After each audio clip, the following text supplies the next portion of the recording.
Vamos lá dar continuidade à nossa aula de números inteiros, introdução. Retornando aqui ao slide anterior,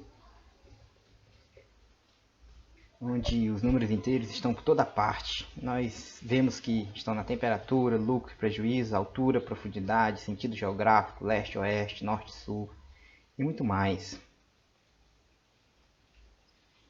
Então, temperaturas, 31 graus Celsius, 17, menos 1, menos 5 graus.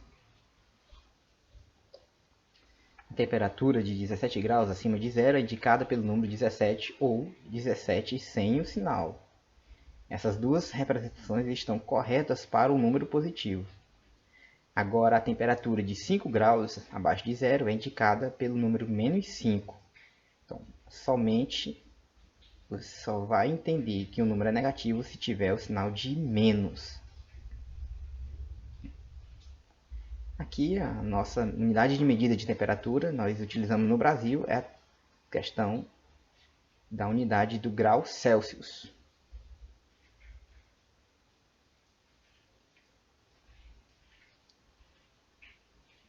Então, continuando, onde nós principalmente observamos a utilidade de números inteiros, está na medição de altitudes, onde consideramos o nível do mar como referência e classificamos como ponto neutro, ou seja, o zero.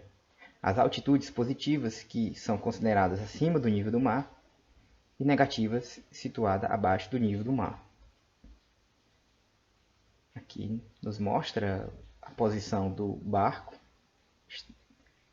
nível do mar, 0 de altura, o balão está a 30, o helicóptero a mais 40, o submarino a menos 30, o mergulhador aqui comparado a menos 40 e o fundo, o leito do mar a menos 50. Então, em elevadores, é recorrente isso acontecer, a observação de números inteiros.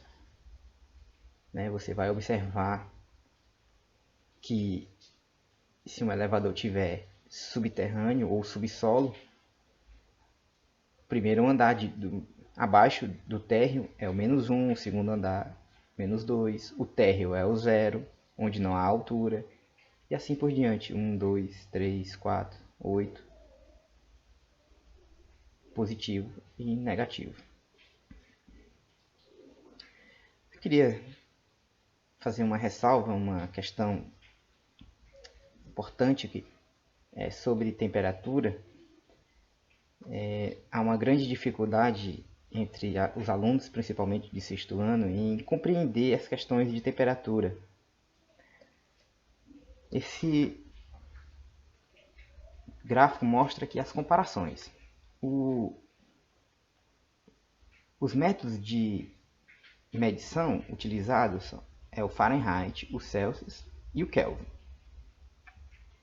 A temperatura do ambiente brasileira, ela utiliza essa escala, a Celsius, onde quando ela atinge 0 graus, significa que a água irá congelar. Se atingir 100 graus, a água irá ferver. Agora, essa questão do zero absoluto é a menor temperatura que se tem medida no nosso universo.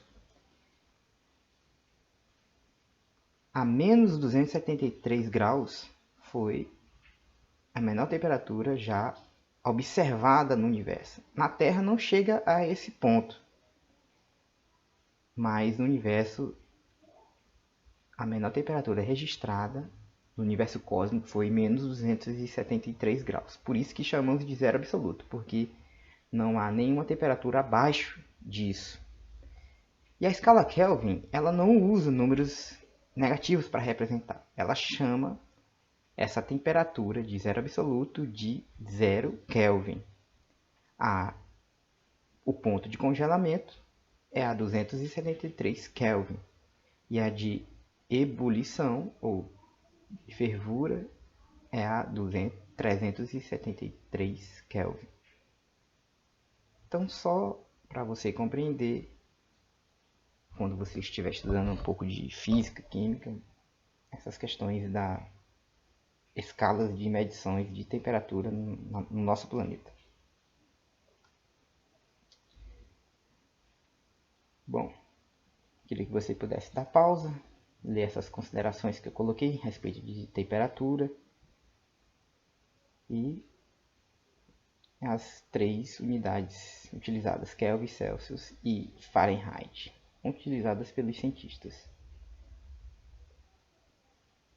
Então aqui tem um desafio que você vai responder em casa. Pegue um papel, um lápis e pause o vídeo. Também estará disponível um PDF desse slide para você ter acesso no seu celular, computador, assim, do jeito que você melhor se habituar a ler o PDF ou assistir o vídeo.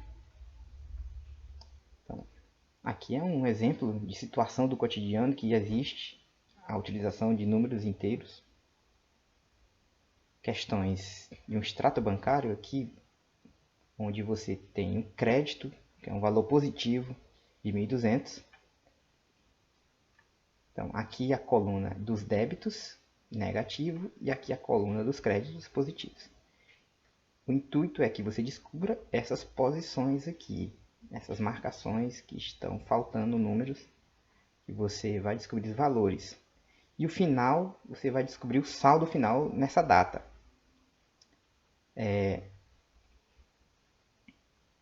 Por exemplo, se você observar aqui 1.200 é o saldo inicial. Se ele faz um débito e fica com 700, um saque no caso, quanto foi que ele tirou de 1.200 para ficar com 700? Então você pode observar que aqui ele tirou menos 500 reais. De 1.200 menos 500 ficou 700 reais. Então, nesse sentido, você vai completando e fazendo esse exercício. E responder esse questionamento final aqui, entre as duas moças. Também aqui um exercício para você fazer, leia e represente por números inteiros positivos e negativos. Também representação por números inteiros positivos e negativos. Justa igual a esse, o quinto exercício e o sexto exercício. Então esse é o fim, eu espero que você responda, nos dê o feedback, a resposta, poste no grupo, que nós estaremos aqui acompanhando a sua evolução até o momento que retornaremos às aulas do dia a dia. Mas por esse momento agradeço e espero estaremos retornando às nossas atividades presenciais.